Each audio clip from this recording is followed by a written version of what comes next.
We need to move along here. My understanding is Mark Hilburger, our next speaker, has a plane to catch. So we'll let him start. He's representing NASA Space Technology Mission Directorate on excavation, construction, and outfitting. Hey, good morning. And I'm sorry I can't be with everybody today. I really enjoyed the spring meeting, but I'll have to obviously do this virtually. I'll wave and say hello, and then I'm going to shut off my video just to make sure we don't have any bandwidth problems here. So I just can't tell you how excited I am. Coming off of Ascend last week, I saw many of you there. And then every time I hear Jim talk about all the great things that we have going on within STMD and NASA, it just really, it really is exciting times. And Jim, you were a great lead-in, so don't feel bad if you felt like you went long. I think it was a great lead-in to me talking about one of the envisioned futures that STMD has developed, and that's related to excavation, construction, and outfitting. I'll refer to it as ECO because obviously you need to have an acronym if you want to be cool. Yeah, I want to just briefly talk about the envisioned future priorities, the status, and give you a summary of some of the feedback that I received just recently as we reached out to the public to give us feedback on our efforts. So next slide, please. So I'll start off. This is our envisioned future chart for ECO.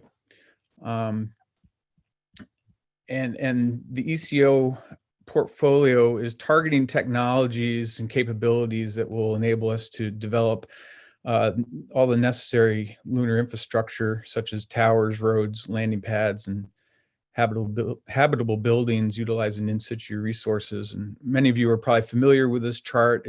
I've modified it a little bit to include additional content that's more representative of the full breadth of work that we're considering in ECO. But I'll go through it really quickly for those of you that aren't familiar with it. And starting at the left, starting with excavation that supports ISRU-based resource production. You can see in one of the images there, the Razor excavator that is down at Kennedy's Swamp Works facility. This capability of excavation is necessary for ice mining, regolith extraction, and we're gearing up for excavation on the order of hundreds to thousands of metric tons of commodities per year. As well, we need to gather regolith for production of construction materials on the order of hundreds to thousands of metric tons of regolith-based feedstock and many metric tons of metals and binders. There's another flavor of excavation, and that's excavation that supports construction activities. This is primarily geared towards site preparation, obstacle clearing, site leveling, compacting, trenching. Also, the movement of bulk regolith to construct berms and provide overburden for radiation protection. And then finally, providing foundations for large infrastructure. As you move to the center of the chart, you see the construction and outfitting area. And in those figures there, we have a tall tower being assembled autonomously by some robots. And then to the right, the 3D printing of landing pad blast shield.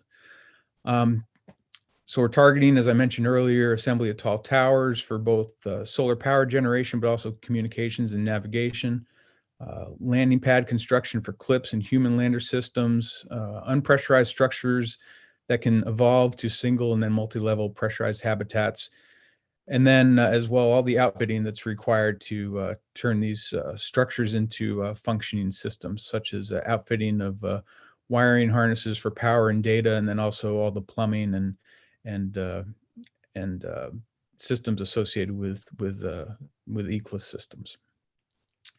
But the end goal here, obviously, is for us to not be the providers of these capabilities, but that we help industry develop a commercial ECO capability, and it'll be something that we can all use moving forward in developing our global lunar infrastructure.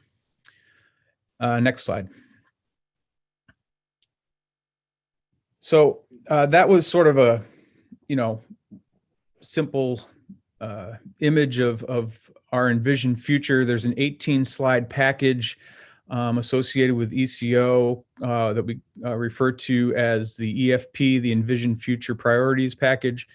And many of these packages went out for review. In fact, all of them have gone out for review. ECO received back comments. The closing date on the RFI was June 23rd. We very quickly got back the comments, and I reviewed them. And for those of you that have not seen the Envision Future packages, you can go to the link that I have there, techport.nasa.gov/framework, and all the Envision Future packages are there for your review. And I encourage everybody to go there if you haven't, and see what's there. I believe that you're able to provide feedback at any time now. I think there's a link there or some process where you can provide feedback if you missed the initial call. I was really pleased with the feedback. I received over 70 comments from 28 companies, all very helpful. Many of them will find their way into the envisioned future version of my envisioned futures. And one of the takeaways that I had was that I felt like all the feedback was indicating that ECO was on a good track, but that there were some comments that seemed to be common across many responders. And I was going to spend some time, the remainder of my talk here, talking a little bit through these comments and give you my initial impressions and initial thoughts on how I'm going to address these comments. So I put a list here. In fact, I made a big spreadsheet that has all the 70 comments in there and allows me to rack and stack and keep track of them all. But the number one, and it's a comment that I hear frequently, and one that we even talk about internally, is master planning and long-term construction plans. And that was a theme for 5 companies. Then metals for construction. Some were wanting to see roadmaps with requirements. There was a comment about limited excavation, construction, outfitting, delivery systems, and mobility platforms. Some wanted to see more highlights of opportunities for commercial involvement. And then finally, modular components for ECO systems.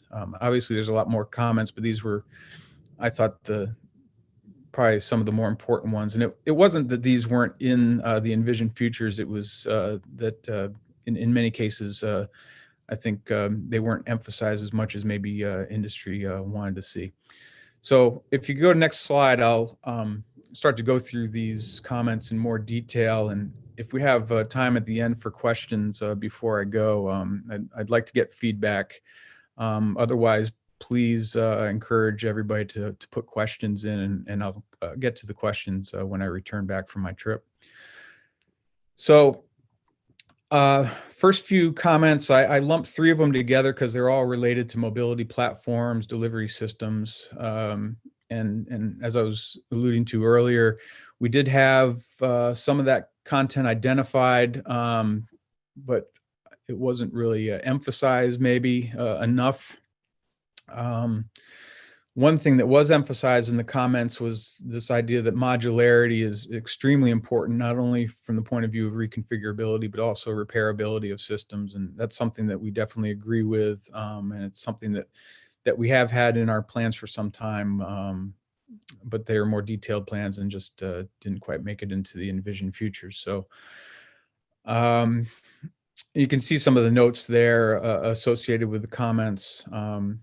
So for example, delivery systems, there were recommendations for looking at things like railway systems, gas and liquid transfer, et cetera. Mobility platforms, again, emphasis on things that are reconfigurable and adaptable with multiple implements. Let's see, multifunctional and modular to support all aspects of lunar operations. And some of you in the audience maybe have offered these comments. You'll see that I essentially cut and paste them verbatim out of your comments. So my general or initial response would be we're going to review the roadmaps and timelines in our envisioned future priority and update them as required. But I definitely agree that this is an area that needs to be emphasized. We do have the excavation, the ISRU pilot excavator activity going on now, and we have several other potential industry activities on the horizon that will support the development of these capabilities. But yeah, it's definitely an area of emphasis that we need to look into further. Next slide, please. Okay, so the next comment, metals for construction. So in our envisioned future, we do call out for ISRU-based elements or ISRU-based feedstock, but we had not explicitly asked for metallic parts. There seemed to be a desire from at least several companies that they're very interested in metals for not only 3D printing of parts, but also for casting of larger parts for construction. And related to these comments was the idea that industry saw a combination of both assembly type construction as well as the in situ additive construction as being a very good set of tools.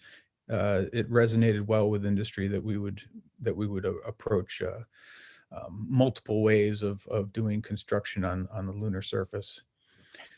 So again, some of the notes, specific notes from the RFI comments, looking at metal production, some of the things that they thought were missing, including molten material handling, purification, alloying, and quality control, as well as casting of parts for assembly and construction. So very, very good comments, and I was very happy to receive those. We have, in fact, in parallel, been starting to include specific calls for ISRU-based materials and elements in our roadmaps and gaps. And we see this as an excellent opportunity for early infusion of ISRU-based materials in the assembly of infrastructure, such as towers and other structures that we feel we're going to need early. And as well, I was really happy with the turnout for our LSIC sponsored regolith to rebar workshop, also indicating strong industry support for metals production. And we had such a good turnout that we're planning a follow-on workshop. So next slide, please. Another comment, and something that I totally agree with, is the need for roadmaps with requirements. At the time, it was said to be outside the scope of the original envisioned future priorities, but I think we're getting enough feedback that sort of the buzz around the water cooler is that we're going to try and, for the next version, try and include some additional details into these envisioned futures, because I definitely think and agree that it would help industry and academia understand a little bit more about the phasing and TRL of the various activities. So yeah, I do think it would be valuable. STMD does have a plan to make the gaps in Starport available to the public once they are sort of in a more mature state. But I'm really happy and excited about that Starport activity. It's going to provide a whole nother level of information associated with our technology gaps, and it'll be great to have it out for public review. It is my intention to try and add roadmaps and TRL information in the next version. and just show a teaser down below of the type of graphic that I'd like to include. And I have to say that I shamelessly stole the format from Jerry Sanders, with slight modification, but I think this is the type of information that I'll try and provide in the future. Next slide, please. So this is the final comment that I was going to talk about today, and that is the need for master planning or long-term construction plan. Definitely the top comment, and it's one that comes up in many conversations that I have. I can't count how many times it came up last week at Ascend. You can see in the notes there from the comments that you can see a typo there, but long-term construction plan will help incentivize industry investment. Many calls for power infrastructure, and another good comment from industry of leveraging input from industry for the development of architectural designs and concepts of operation studies. So, and this really pulls on a string of mine, and that is when we were first developing these envisioned futures and trying to develop gaps and gap priorities, we didn't have an architecture really to plug ourselves into. And that really, I think, was part of the origin of the envisioned futures, was for us to, as individual capabilities, think about what we wanted, 10, 15 years down the road that would help provide for lunar infrastructure and lunar exploration and onto Mars. But that's not integrated necessarily. And so something like a master planning activity would definitely, I think, help us sort of bring together all the disciplines, because it's inherently a multidisciplinary problem. But it would also foster partnerships between NASA, industry, and academia. And so I kind of jumped ahead in my slide here, but I would propose that we might consider doing some sort of master planning exercise, maybe within this LSIC community. It might be a very valuable product from this group. In lieu of that, what we have been doing over the last year was reviews of some heritage reports we refer to as the Eagle reports from 1988. And our friends at APL have done a great job of reviewing those reports. In January of 2022, provided us with a nice summary document of those reports. I think it would be great, and it was one of their suggestions that we maybe update those reports to reflect new technologies.